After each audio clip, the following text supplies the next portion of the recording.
embassy come together to congratulate as well as welcome the newly elected president of the Philippines, President Duterte. The Filipino people didn't want another corrupt regime to rule the Philippines.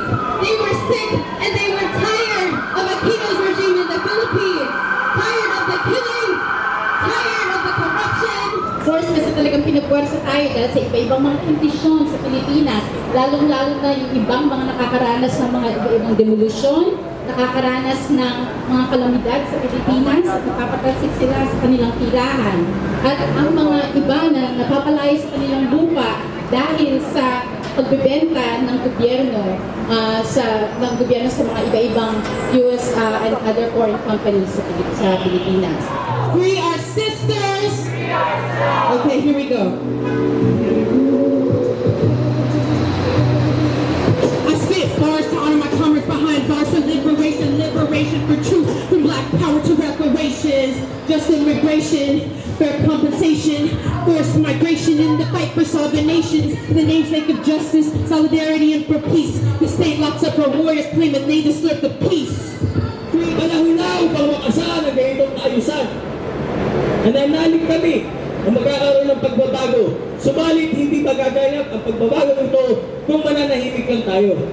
Dapat patuloy tayong umangon, makipaka at ipaglaban ang ating mga karapatan. Issues and concerns of the Filipino people can only be truly resolved through genuine agrarian reform and national industrialization.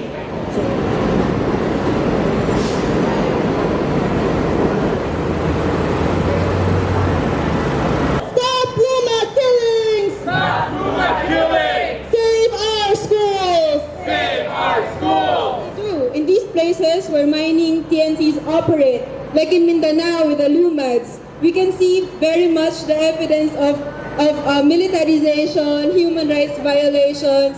We challenge and call on the Duterte administration to not simply push for scholarship, but to provide free education for all.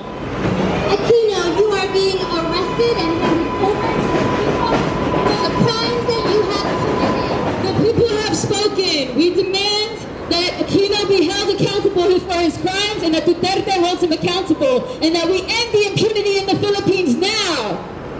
When human rights are under attack, what do? Stand up like that! We call for the resumption of the peace talks.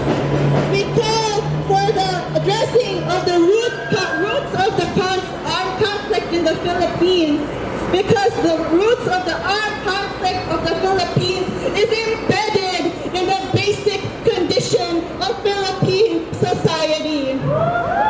Imperialismo! Feudalismo! Urukot na kapitalismo! Mabuhay ang mamayang Pilipino! Isang bagsak! Thank you.